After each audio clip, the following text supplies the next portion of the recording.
Vers 177, Blandine de Lyon est membre de l'une des toutes premières communautés chrétiennes rassemblées autour de l'évêque Pothin. Victime des persécutions ordonnées par Marc Aurèle, Blandine et ses coreligionnaires sont condamnés à mort, mais un miracle survient quand les fauves refusent de dévorer la jeune femme.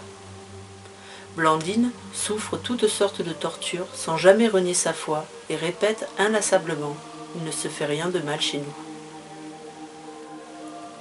Saint-Denis, avec ses condisciples, éleuthères et rustiques, est envoyé vers 250 par le pape pour évangéliser la ville de Lutèce. Là, les Parisiens n'apprécient guère le zèle du prédicateur et Saint-Denis est décapité avec ses camarades. Un miracle alors intervient. Saint-Denis prend sa tête sous le bras et poursuit sa route vers le nord, gravissant la butte qui est aujourd'hui le mont du Martyr, Montmartre et la rue des Martyrs, pour se diriger vers la ville qui porte encore son nom.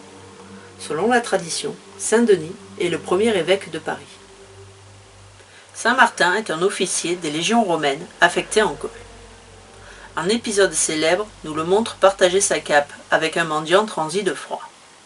Converti au christianisme, il quitte l'armée pour se rapprocher de l'évêque de Poitiers, puis entame une vie de prédication à travers la Gaule.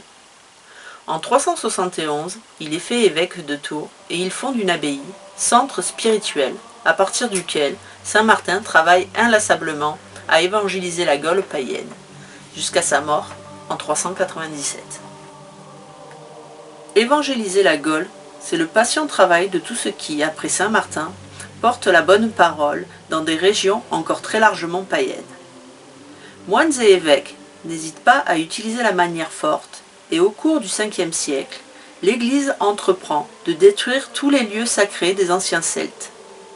Ce qui ne peut être détruit est christianisé, notamment les menhirs, que les Celtes eux-mêmes avaient détournés de cultes beaucoup plus anciens, sur lesquels on grave des croix ou des inscriptions religieuses. Clovis, persuadé que le Dieu de son épouse chrétienne est intervenu en sa faveur à la bataille de Tolbiac, décide de se faire baptiser à Reims par l'évêque Rémy en 498. 3000 de ses guerriers sont baptisés avec lui et la cérémonie ressemble tout autant à un baptême qu'à un sacre, celui d'un roi très chrétien, défenseur d'une église qui a trouvé son champion. Au cours du baptême, l'évêque aurait prononcé cette phrase célèbre. « Courbe la tête, fier Sicambre, adore ce que tu as brûlé et brûle ce que tu as adoré. »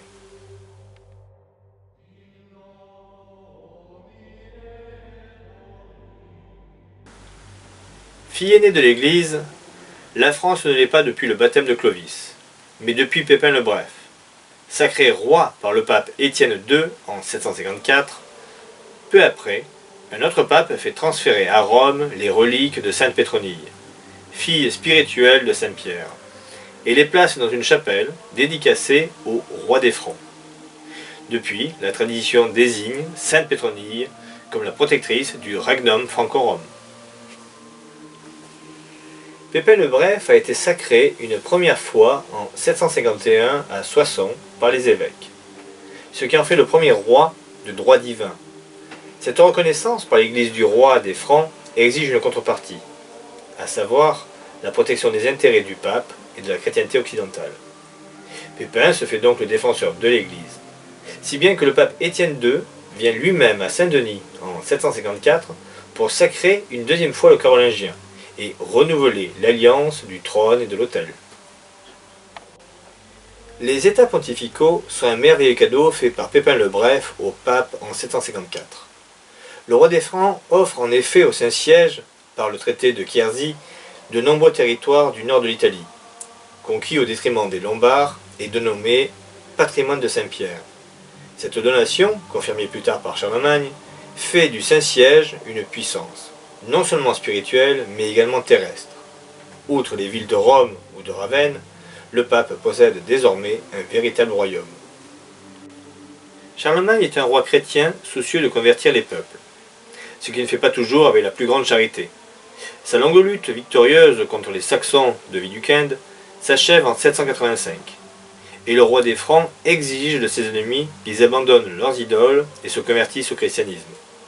Widukind y consent, mais des milliers de Saxons préfèrent mourir et sont promptement exécutés. L'Admonitio Generalis, promulguée par Charlemagne en 789, est un important document législatif et administratif, par lequel la vie des citoyens de son royaume est réorganisée, particulièrement dans le domaine religieux. La lutte contre le paganisme est renforcée, et le pouvoir des évêques s'accroît afin de répandre plus encore la morale et les vertus chrétiennes. Le chapitre 72 est important. Il préconise la création d'écoles pour accueillir les enfants du peuple. Cette disposition a fait naître la légende de Charlemagne, inventeur de l'école.